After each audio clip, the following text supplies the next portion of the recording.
Hello friends ಎಲ್ಲರಿಗೂ ನಮ್ಮ ಅಮ್ಮನ ಅಡಿಗೆಗೆ ಸ್ವಾಗತ। ಯಾರೆಲ್ಲ ನಮ್ಮ ಚಾನೆಲ್ ಸಬ್ಸ್ಕ್ರೈಬ್ ಮಾಡ್ಕೊಂಡಿದ್ದೀರಾ ಎಲ್ಲರಿಗೂ ಧನ್ಯವಾದಗಳು। ಹಾಗೇನೇ ಯಾರೇನ ಸಬ್ಸ್ಕ್ರೈಬ್ ಮಾಡಿದಿರಾ ವಿಡಿಯೋ ನೋಡ್ತಾ ಇದ್ದೀರಾ ನಮ್ಮ ಅಮ್ಮನ ಅಡಿಗೆ ಚಾನೆಲ್ ಸಬ್ಸ್ಕ್ರೈಬ್ ಮಾಡ್ಕೊಳ್ಳಿ, ಹಾಗೇನೇ ಪಕ್ಕದಲ್ಲಿ ಬರುವ ಬೆಲ್ ಐಕಾನ್ ಕ್ಲಿಕ್ ಮಾಡ್ಕೊಳ್ಳಿ। ಇವತ್ತು ನಾನು ಮಾಡ್ತಾ ಇರುವಂತ ರೆಸಿಪಿ ಲಂಚ್ ಬಾಕ್ಸ್ ರೆಸಿಪಿ ಮಾಡ್ತಾ ಇದ್ದೀನಿ, ಅದನ್ನೇ ಪೀಸ್ ಪಲಾವ್। ತುಂಬಾನೇ ರುಚಿಯಾಗಿರುತ್ತೆ, ಹಾಗೇನೇ ಬೇಗನೆ ಮಾಡ್ಕೋಬಹುದು ಫ್ರೆಂಡ್ಸ್। ಬನ್ನಿ ಇವಾಗ ಪೀಸ್ ಪಲಾವ್ ಮಾಡೋದಕ್ಕೆ ಬೇಕಾಗಿರುವ ಇಂಗ್ರೀಡಿಯೆಂಟ್ಸ್ ಏನೇನಂತ ನೋಡ್ಕೊಂಡು ಬರೋಣ।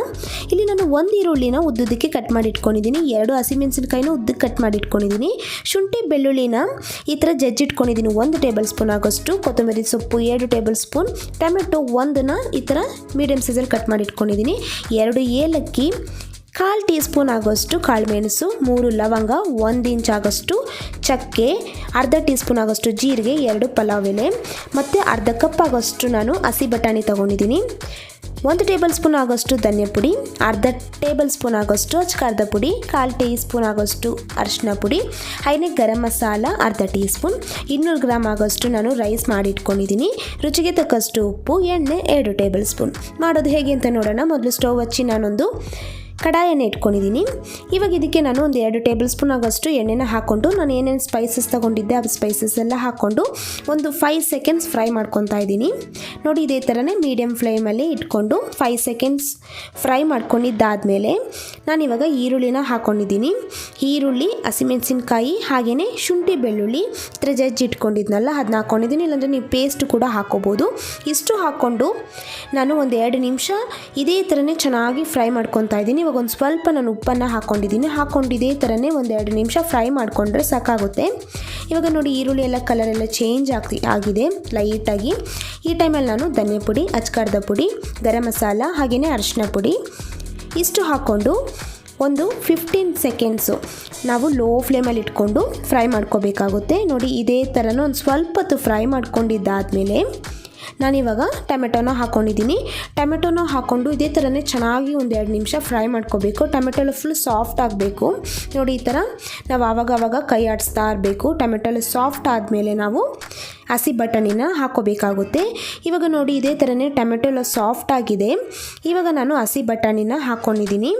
ನೋಡಿ ಹಸಿ ಬಟಾಣಿ ಹಾಕ್ಕೊಂಡು ಚೆನ್ನಾಗಿ ಫ್ರೈ ಮಾಡ್ಕೋಬೇಕು। ಇದರಲ್ಲಿ ನಾವು ಹಸಿ ಬಟಾಣಿ ಹಾಕಿರೋದ್ರಿಂದ ಚೆನ್ನಾಗಿ ಎಣ್ಣೆದಲ್ಲಿ ಫ್ರೈ ಮಾಡಿದ್ರೆ ಅದು ಸಖತ್ತಾಗಿರುತ್ತೆ ಟೇಸ್ಟು। ನೋಡಿ ಇವಾಗ ಒಂದು 2 ನಿಮಿಷ ನಾನು ಫ್ರೈ ಮಾಡ್ಕೊಂಡಿದ್ದೀನಿ, ಇವಾಗ ನಾನು ರುಚಿಗೆ ತಕ್ಕಷ್ಟು ಉಪ್ಪನ್ನು ಹಾಕ್ಕೊಂಡು ಒಂದ್ಸತಿ ಇದೇ ಥರನೇ ಚೆನ್ನಾಗಿ ಫ್ರೈ ಮಾಡ್ಕೊತಾ ಇದ್ದೀನಿ। ನೋಡಿ ಒಂದು 2 ನಿಮಿಷ ಚೆನ್ನಾಗಿ ಫ್ರೈ ಮಾಡ್ಕೋಬೇಕಾಗುತ್ತೆ। ಇವಾಗ ನಾನು ನೋಡಿ ಇಲ್ಲಿ ಒಂದು ಅರ್ಧ ಗ್ಲಾಸ್ ಆಗೋಷ್ಟು ನೀರು ಹಾಕ್ಕೊಂಡಿದ್ದೀನಿ, ನೀರು ಹಾಕ್ಕೊಂಡು ಚೆನ್ನಾಗಿ ಒಂದ್ಸತಿ ಮಿಕ್ಸ್ ಮಾಡ್ಕೋಬೇಕಾಗುತ್ತೆ। ಇವಾಗ ನೋಡಿ ನಾನು ಒಂದು 2 ನಿಮಿಷ ಮೀಡಿಯಮ್ ಫ್ಲೇಮಲ್ಲಿ ಹಾಗೆಯೇ ಬೇಯೋದಕ್ಕೆ ಬಿಡ್ತಾಯಿದ್ದೀನಿ। ಅದೇನು ಹಸಿ ಬಟಾಣಿ ಇದೆ ಅದೆಲ್ಲ ಚೆನ್ನಾಗಿ ಬೇಯಬೇಕು, ಅದಕ್ಕೋಸ್ಕರ ನಾವು ನೀರು ಹಾಕ್ಕೊಂಡಿರೋದು। ಹಾಕ್ಕೊಂಡು ಚೆನ್ನಾಗಿ ಇದೇ ಥರನೇ ಒಂದ್ಸತಿ ಮಿಕ್ಸ್ ಮಾಡ್ಕೊಬೇಕಾಗುತ್ತೆ। ನೋಡಿ ಇವಾಗ ಒಂದು 2 ನಿಮಿಷ ಆಗಿದೆ, ಮತ್ತು ನಾನು ಇನ್ನೊಂದು 2 ನಿಮಿಷ ಮೀಡಿಯಮ್ ಫ್ಲೇಮಲ್ಲೇ ಬೇಯೋದಕ್ಕೆ ಬಿಡ್ತಾಯಿದ್ದೀನಿ।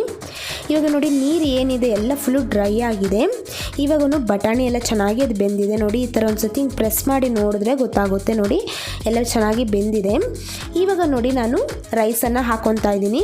ನೀವು ಈ ಥರ ರೆಸಿಪಿನ ಮನೇಲೇನಾದರೂ ಅನ್ನ ಉಳಿದಿದ್ರೆ ಅದರಲ್ಲೂ ಕೂಡ ಮಾಡ್ಕೋಬೋದು, ಇಲ್ಲಾಂದರೆ ನೀವು ಬೆಳಗ್ಗೆ ಬ್ರೇಕ್ಫಾಸ್ಟಿಗೆ ಮಾಡ್ಕೋಬೋದು, ಹಾಗೆಯೇ ಲಂಚು ಕೂಡ ಮಾಡ್ಕೋಬೋದು, ತುಂಬಾ ಈಸಿಯಾಗಿ ಮಾಡ್ಕೋಬೋದು, ಟೇಸ್ಟು ಸಖತ್ತಾಗಿರುತ್ತೆ।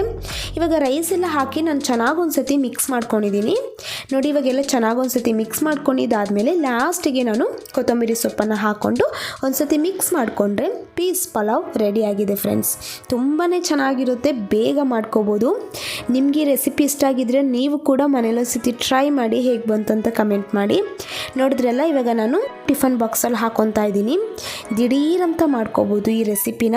ನಿಮ್ಗೆ ಈ ರೆಸಿಪಿ ಇಷ್ಟ ಆಗಿದ್ರೆ ನೀವು ಟ್ರೈ ಮಾಡಿ, ಹಾಗೆಯೇ ನಿಮ್ಗೆ ಇದೇ ಥರ ಈಸಿ ರೆಸಿಪೀಸ್ ಏನಾದರೂ ಬೇಕಂದರೆ ನಮ್ಮ ಅಮ್ಮನ ಅಡುಗೆ ಚಾನಲ್ನ ಸಬ್ಸ್ಕ್ರೈಬ್ ಮಾಡ್ಕೊಳ್ಳಿ, ಆವಾಗ ನಿಮಗೆ ನಾವು ಹಾಕುವಂತಹ ವಿಡಿಯೋ ಎಲ್ಲನೂ ನೋಟಿಫಿಕೇಷನ್ ಆಗಿ ಬರುತ್ತೆ। ಈ ವಿಡಿಯೋ ನೋಡಿರುವ ಎಲ್ಲ ವೀಕ್ಷಕರಿಗೂ ಧನ್ಯವಾದಗಳು।